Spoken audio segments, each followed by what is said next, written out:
Kasunod ni Sergio na bumaba sa sasakyan ay isang magandang babae na elegante ang postura. Kung ikukumpara ni Camille ang sarili, para siyang prutas na bubot pa. Nang bumaling ang babae kay Sergio at nagsalita ay napakalambing ng boses nito, na tila ba nangaakit, lihim na nakaramdam ng hiya si Camille dahil sa nakita. Siya itong pinapaalalahanan ni Sergio na huwag makipagrelasyon sa ibang lalaki hanggat hindi pa natatanggap ang kanilang annulment paper.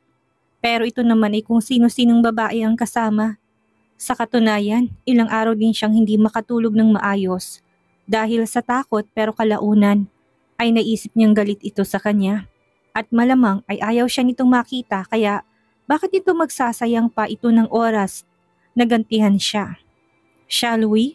Nakangiting tanong ni Elias kay Camille. Bumalik naman sa wisyo si Camille, saka tumango sa lalaki at yumuko upang hindi siya makita ni Sergio. Hanggat maaari ayaw niyang mag-cross ang landas nila ng lalaki dahil alam niyang walang magandang maidudulot yon. Tahimik na sumunod si Camille kay Elias hanggang sa makarating sila sa kanilang upuan. Italian style ang restaurant at magandang ambience. Maging ang sinuserve na pagkain doon ay Italian cuisine na talagang niluto pa ng pinakamagagaling na chef mula sa Italy. Good evening sir, madam, what is your order? Magalang at nakangiting bati ng waiter kay Elias at Camille. Just like usual for two, sagot naman ni Elias. Regular customer na siya sa restaurant ngayon kaya alam ng mga ito ang kanyang gusto. Okay sir, wait for a moment. Saad pa ng waiter sa kamabilis na tumalilis. Ang galing mo naman Kuya Elias, nakakaintindi ka ng Italian? Namamanghang wika naman ni Camille, napansamantalang nakalimutan ang iniisip. Shaikos bella amore mio. You're so beautiful my love. Nakangiting wika pa ni Elias sa dalaga. Napakunot noon naman si Camille dahil hindi niya naintindihan ang sinabi ng lalaki. Anong ibig sabihin nun Kuya Elias? Mahina namang natawa si Elias sa kainosentihan ng dalagang kaharap sa kapabirong sinabi. Secret. Sumimangot naman si Camille. Ang daya, mahinang nagtatawanan ng dalawa nang mapansin ni Camille na dumaan si Sergio at ang babaeng kasama nito sa kanilang harapan. Kaya naman wala sa loob na napayuko si Camille sa takot na baka mapansin siya nito. Hanggang sa hindi sinasadyang dumako ang paningin ni Sergio sa kinaroroonan nila, biglang umahon ng matinding kaba sa dibdib ni Camille. Mabuti na lang ay kasabay din ito ay ang pagdating ng waiter para mag-serve ng wine. Nang matapos malagyan ng wine ang kanilang baso, ay kaagad na ring umalis ang waiter. Nakahinga naman ng maluwag si Camille nang makitang wala na rin doon si Sergio. Marahil ay umupang mga to ng private room. Napansin naman ni Elias ang pagiging balisa ni Camille at pamumutla ng mukha nito. Are you okay? What's wrong? Nag-aalala niyang tanong sa dalaga. Ha? Gutom lang siguro ako. Pagsisinungaling ni Camille sa kaharap. Ayaw niyang malaman ni Elias ang dahilan kung bakit aligaga siya ng mga oras na yon. Masuyo namang ngumiti ang lalaki. Don't worry, the food will be here in a few seconds, anang Elias. Ano nga palang sasabihin mo tungkol kay George? Tanong pa niya nang maalalang sinabi ni Camille na may gusto raw itong ikonsulta sa kanya tungkol sa kapatid nito. Kinuwento naman ni Camille sa lalaking tungkol sa aksidenteng nangyari sa kanyang kapatid. Maging ang lagay nito sa ospital dahil gusto niyang malaman kung anong dapat niyang gawin sa payo na sinabi ng doktor ni George. Sa tingin ko ay tamang advice ng doktor ni George na dalhin siya sa rehabilitation center dahil doon mas matututukan siya ng mga doctors lalo na sa kondisyon niya ngayon. Besides, if he stays in the hospital longer, your hospital bills will increase even more. Unlike the rehabilitation center, there are many government agencies that can help you with your finances. Nang marinig yun ay nakahinga ng maluwag si Camille. Ngayong alam na niyang dapat gawin, bukas na bukas rin ay maghahanap siya ng rehabilitation na pwedeng paglipatan ni George. But you still have enough money? Tanong ni Elias na mahimig pag-alala sa tinig. Ayon sa doktor ni George, ang bayad sa rehabilitation center ay makatuwiran naman. Ngunit kailangan na muna ng down payment para maipasok ang pasyente doon. Ayon sa tansya nito, ang down payment sa naturang rehab ay nagkakahalaga na humigit kumulang 50,000 pesos. Ang hospital bill ng kanyang kapatid ay umabot ng 150,000 pesos dahil sa dami ng test na sinagawa sa kanyang kapatid. Ngunit dahil nailapit niya ito sa social welfare, ay naging 70,000 pesos na lang iyon. Ang total naman ng perang hawak niya ay 200,000, kaya kahit papaano ay minatitira pa rin sa kanya. Gayunpaman, naisa na niyang bayaran kaagad si Sergio ng perang hiniram niya rito, subalit mukhang hindi na niya yun magagawa. Kailangan na muna kasi niyang siguraduhin na maayos ng kalagayan ng kanyang kapatid sa rehabilitation center bago niya gastusin ang matitirang pera. Ayaw sana niyang magkaroon ng utang na loob kay Sergio dahil ayaw niyang lagi siya nitong pinagsasalita ng masama at minamaliit. Pero wala siyang pagpipilian kung hindi tanggapin ang lahat ng iyon para sa kanyang kapatid. Para kay George. Nang mapansin naman ni Elias ang matinding pag-aalala sa mukha ng dalaga, ay inalo niya ito. Huwag kang mag-alala, I will give you everything you need. Masuyong wika niya. Mabilis namang umiling si Camille sa sinabi ni Elias. Hindi na, may pera naman ako. Wala ka pang trabaho, saan ka kumuha ng pera? Kunot mo namang tanong ni Elias.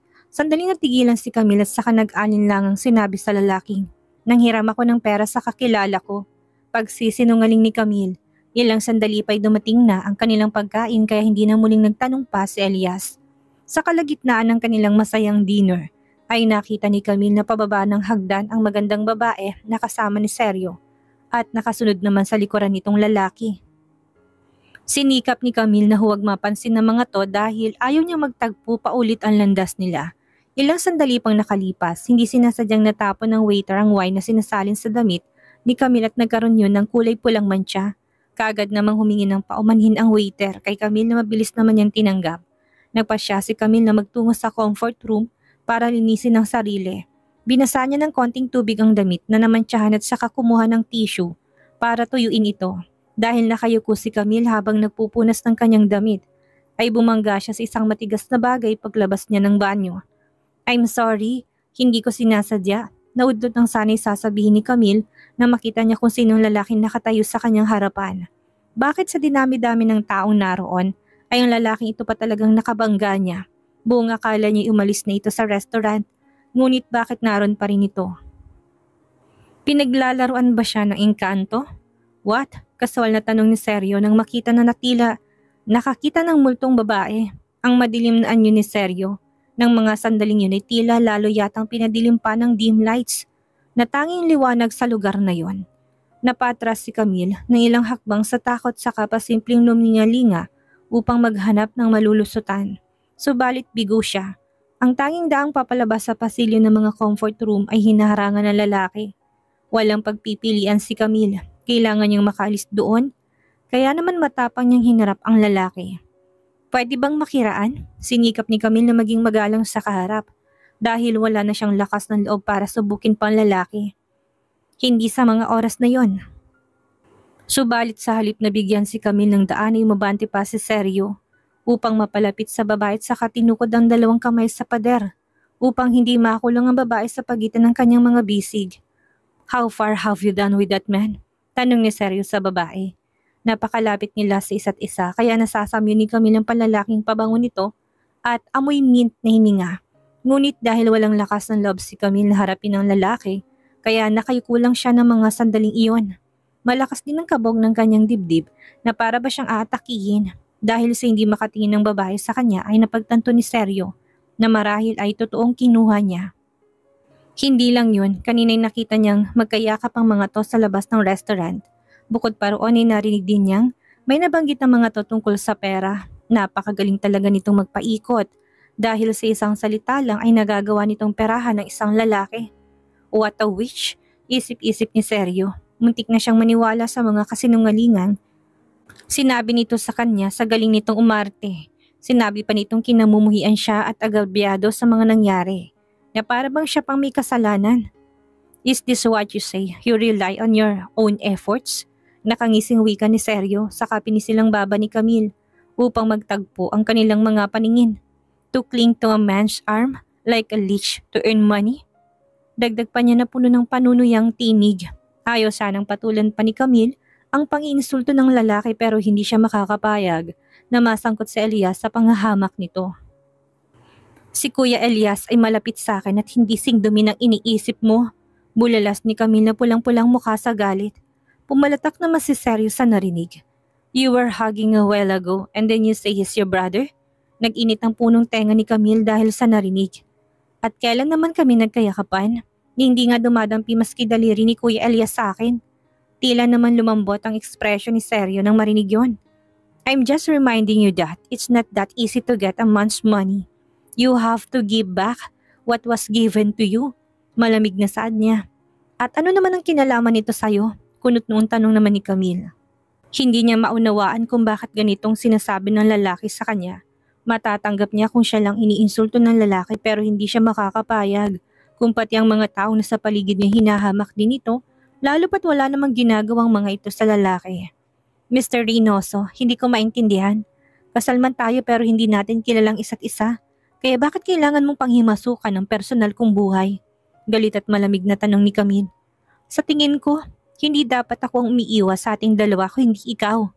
Walang kasing lamig ang tingin ipinupukol ni Seryo kay Camille dahil sa narinig. At first, he thought that the girl just wanted his attention. But because of what she said, it just made him feel ashamed. Nang matapos magsalita ay nakaramdam ng takot si Camille dahil sa masamang tingin ng lalaki na para bang anumang oras ay kakainin siya nito ng buhay. Pwede bang makiraan?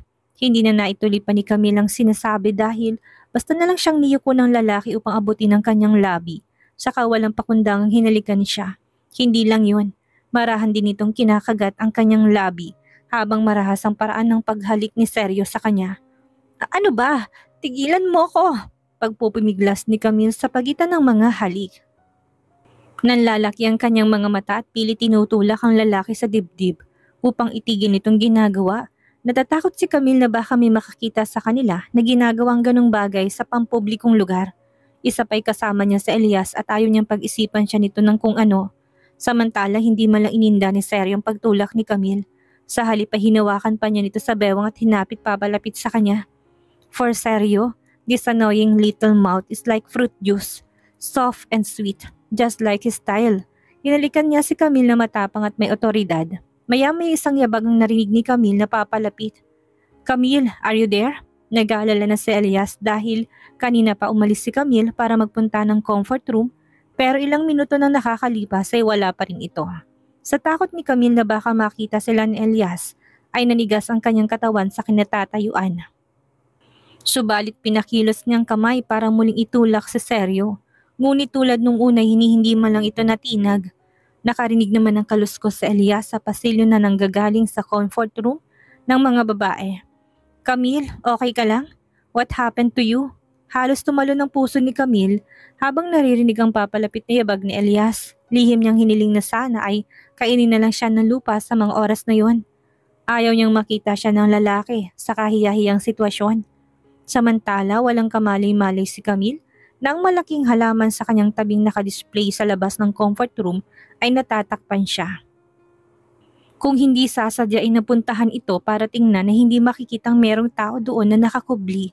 Dahil sa gustong makawala ni Camille sa mapanghas na halik ni Seryo, ay gumanti siya ng kagat sa labi ng lalaki.